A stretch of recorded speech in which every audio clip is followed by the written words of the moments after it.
ఓం శ్రీమాతే నమః. Welcome to Sushmita vlogs అండి. అందరూ బాగున్నారా? నేను కూడా బాగున్నానండి. మనకు రేపే రథసప్తమి పూజ అండి. నైవేద్యం ఎలా స్వామికి వండుకోవాలో ఈ వీడియోలో చూసుకుందామండి. ఇలా మనము నైవేద్యానికైతే కొత్త బియ్యం తీసుకోవాలండి. ఆరు బయట వండుకోవాలి నైవేద్యం. స్వామివారి కిరణాలు పడే చోట వండుకోవాలి. అలా వీలు కాని పక్షంలో ఇంట్లో పొయ్యి పైన కూడా ఇలా ఆవు పిడక పెట్టి దాన్ని మనము కర్పూరంతో వెలిగించుకోవాలి. ఏకహారితో పుల్లల డబ్బి కానీ లైటర్ కానీ వాడకుండా కర్పూరం పెట్టి ఇలా ఏకహారితోనే ఆ పొయ్యినైతే వెలిగించాలండి. కొత్త బియ్యం తీసుకోవాలి. దాంట్లో కొద్దిగా నెయ్యి మాత్రం కలుపుకొని, నూనె కలపొద్దు, ఆవు నెయ్యి వేసుకోవాలండి తప్పకుండా. మనం ఓం అగ్నిదేవాయ నమః అని ఏ ఆటంకాలు రాకుండా మా ప్రసాదం కూడా చాలా బాగా కుదరాలని ఆ విఘ్నేశ్వరుని మనం తలుచుకొని స్టీల్ గిన్నె వాడద్దండి. ఎట్టి పరిస్థితుల్లో రాగి కానీ ఇత్తడిది కానీ వాడుకోవాలి. స్టీలు శనిదేవునికి సింహం కాబట్టి, శనికి చిహ్నం కాబట్టి స్టీల్ గిన్నె వాడద్దు.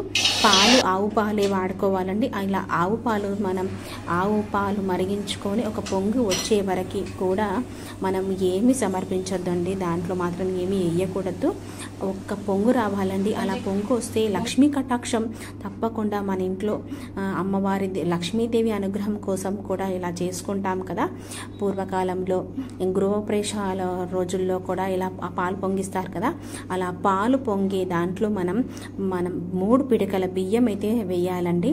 ఇలా 3 పిడికల బియ్యం వేసి 3 సార్లు వేసి, అందరూ కూడా వేయచ్చు, ఒక్కరు కూడా వేయచ్చండి.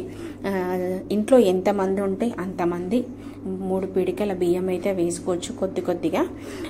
ఎవరికైనా అనారోగ్య సమస్యలు ఉన్నా కానీ ఈ ప్రసాదం స్వీకరిస్తే తప్పకుండా ఆ సమస్యలన్నీ తొలగిపోతాయండి. అది కూడా సూర్యకిరణాలు పడే చోటే పెట్టాలి.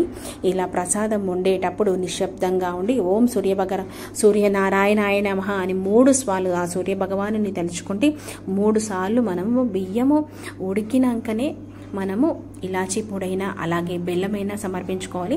నీళ్లు ఎట్టు పరిస్థితిలో పొయ్యరాదండి. పాలతోనే వండుకోవాలి. కాస్త మనం పొంగనిచ్చాం కదా, కొద్దిగా పాలు తక్కువైతే కూడా పాలే పోసుకోవాలి. కానీ ఎట్టి పరిస్థితిలో నీరు మాత్రం పొయ్యొద్దండి. నీరు లేకుండా ఈ పరమాన్నం అయితే ఉండాలండి. రేపైతే గరిట కూడా స్టీల్ గరిట, చెంచాలు కానీ వాడకూడదండి. చెరుకుతో మనము ఇలా కలుపుకోవాలి. ఒకవేళ చెరుకుది దొరకని పక్షంలో ఏదన్నా మనం కొత్తది మనం కట్టె కూడా వాడుకోవచ్చు. ఇలా వాడుకున్న దాంతోనే మనము వడ్డించాలండి.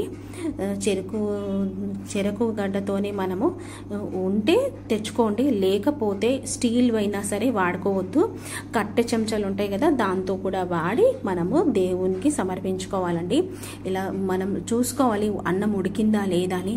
ఉడకని అన్నం కూడా స్వామివారికి పెట్టద్దండి. మనకే ఎక్కడైతే సూర్యరశ్మి మన ఇంట్లో ఉంటుందో అక్కడ సూర్యకిరణాలు పడే చోట స్వామివారి పూజకి మనం ఇలా ఏర్పాటు చేసుకోవాలండి. స్వామికి చిక్కుడు ఆకులపైనే నైవేద్యం వడ్డించాలి.